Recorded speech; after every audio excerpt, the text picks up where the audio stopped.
बहुत ही छोटी सी बात है। जो किस्मत में होता है वो चल करके आता है, जो किस्मत में होता है वो चल करके आता है, और जो किस्मत में नहीं होता है वो आकर भी चला जाता है। नमस्ते, मैं हूं कौशल किशोर और आज की छोटी सी कहानी में आप सभी साथियों का स्वागत और अभिनंदन है। ये कहानी एक छोटे से स्टोरी है। ये कहानी है जंगल में रह रहे एक बाबा जी की।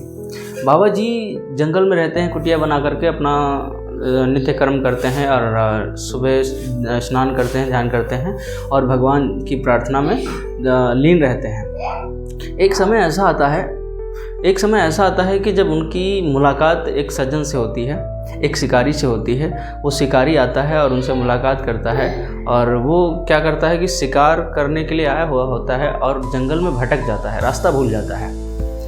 भटकते भटकते उसको एक कुटिया दिखाई देती है। उस कुटिया को देख करके वो जाता है वहाँ पर, और वहाँ जाने के बाद दरवाज़ा खटखटाता है तो अंदर से एक आवाज़ आती है, कौन है? अंदर से आवाज़ आती है, कौन है? तो कहते हैं, बाबा जी मैं शिकारी हूँ और शिकार करने आया हूँ और बहुत भूख लगी है, बहुत प्यास लगी है, इसलिए मैंने सोचा कि यहाँ से कुछ मिल जाएगा। बाबा जी निकलते हैं, उसको पानी ला करके देते हैं। वो पानी पीता है और उससे पूछते हैं, तुम क्या कर रहे हो इस जंगल में? तो वो जो है साफ साफ कह देता है कि मैं शिकार करने आया हूँ, शिकारी हूँ। अब बाबा जी अंदर ही अंदर बहुत दुखी हैं कि मैं इसको क्या समझा दूँ, मैं इसको क्या बता दूँ कि ये सब चीज़ें इसको जो है समझ में आ जाए। ऐसे ही होते गया, दिन गुजरा, 2-4 दिन 10 दिन और बीते। वो बाबा जी अपने नित्य कर्म करते, सुबह उठते, स्नान करते, ध्यान करते और भगवान की प्रार्थना में, उनकी जो है भजन कीर्तन में लीन रहते।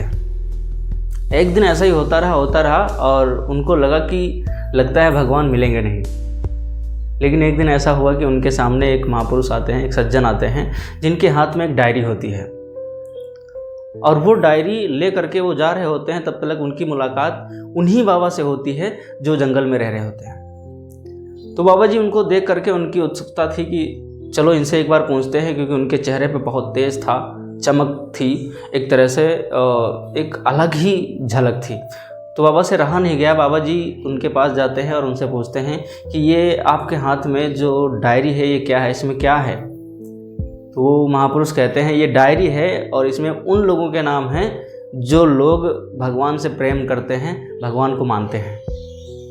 अब इतना सुनते ही उनके जो है दिमाग में एक विचार आता है कि क्यों ना इस डायरी में जो है क्या लिखा है मुझे भी पढ़ने का मौका मिले। तो वो कहते हैं कि ये डायरी क्या आप मुझे दिखाएंगे?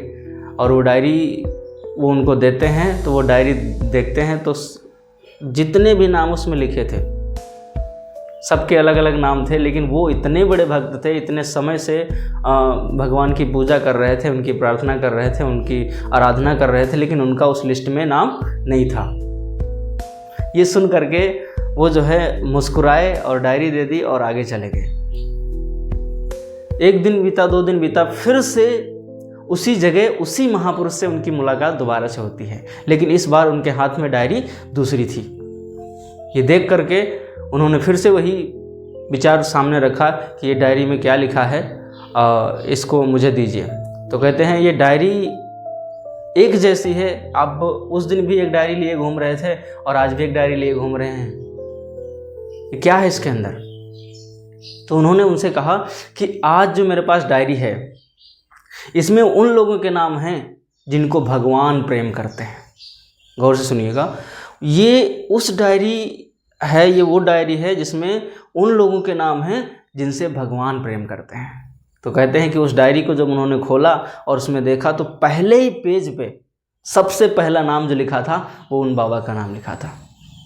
साथियों, छोटी सी स्टोरी हमें सिखाती है कि हम अपनी ज़िंदगी में अगर धैर्य बना के रखते हैं तो हमें हर वो चीज़ मिल सकती है, और जब हम अपनी ज़िंदगी में अपना धैर्य, अपना पैसेंस खो देते हैं तो हमें वो भी नहीं मिलता जो हमारी किस्मत में होता है, वो भी आकर चला जाता है। Thank you so much. जय हिंद, जय भारत।